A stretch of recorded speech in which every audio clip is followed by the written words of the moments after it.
Ladies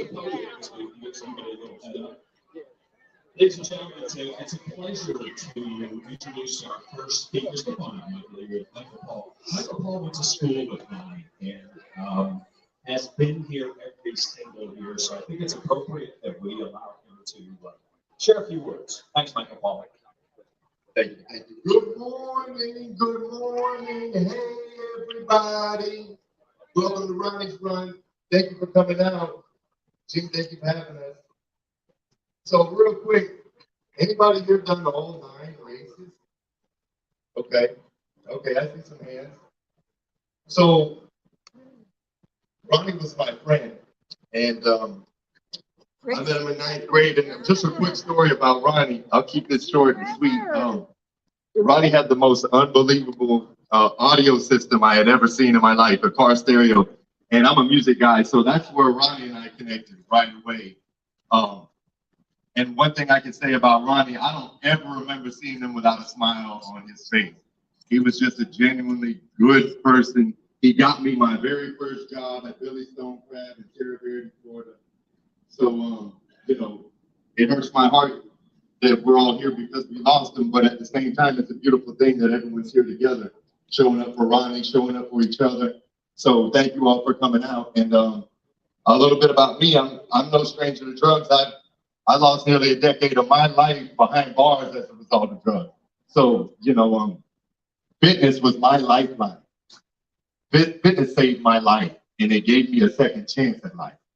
So when I came home from prison, the very first Ronnie's Run, I mean, it was a tragedy to know that we lost Ronnie, but, you know, when I saw there was an opportunity to show up for him, and I knew that he found an outlet through fitness. And so even though we hadn't seen each other in years, we had that common ground. So it really hurt my heart to have to, you know, say goodbye to him.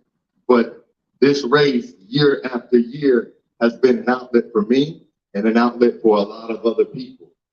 So, you know, with that being said, life is all about choices, and we're only one choice away from prison or freedom. We're only one choice away from living or the graveyard. So, you know, everybody here, you made a good choice, but it's one day at a time, y'all. Everybody give yourselves a hand for being here today. Give yourselves a hand for Ronnie's Run.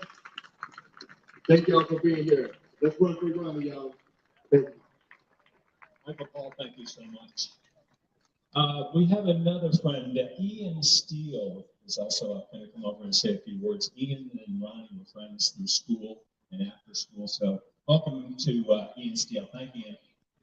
Thanks, guys. Good morning. So, yeah, I met Ronnie right before 6th grade started.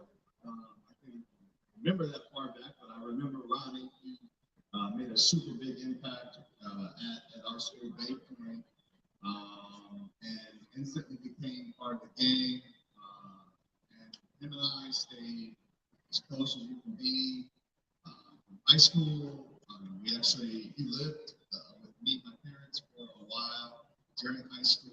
And then when I went to college in Orlando, he followed me up there and lived with me for several years in Orlando. We moved back to St. Pete around the same time, and obviously we're close up until the end. Like Michael Paul said, I never saw Ronnie without a smile on his face.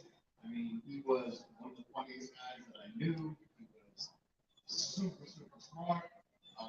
Like Michael Paul said, his stereo system was unworldly. I remember he dropped me off in the bank one time, and he was waiting out the parking lot, and he just decided to put on like the loudest bass track he ever imagined. And I'm in at the teller of the bank, and this whole building is shaking, and people are thinking like it's an earthquake in South St. Pete. It is. It's not. It is wrong. I love to cook. It's a passion of mine. I got a lot of that from Ronnie. Ronnie was a fantastic cook. He taught me a lot about cooking. In fact, the chicken piccata that I made actually last night with my family was a Ronnie recipe.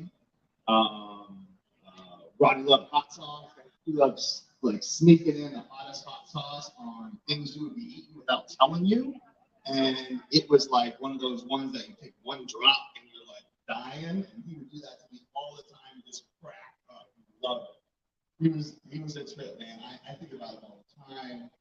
I told Jeannie a couple months ago I was having a hard day, and like the memory of Ronnie popped in my head, and it made me happy and reach out to her.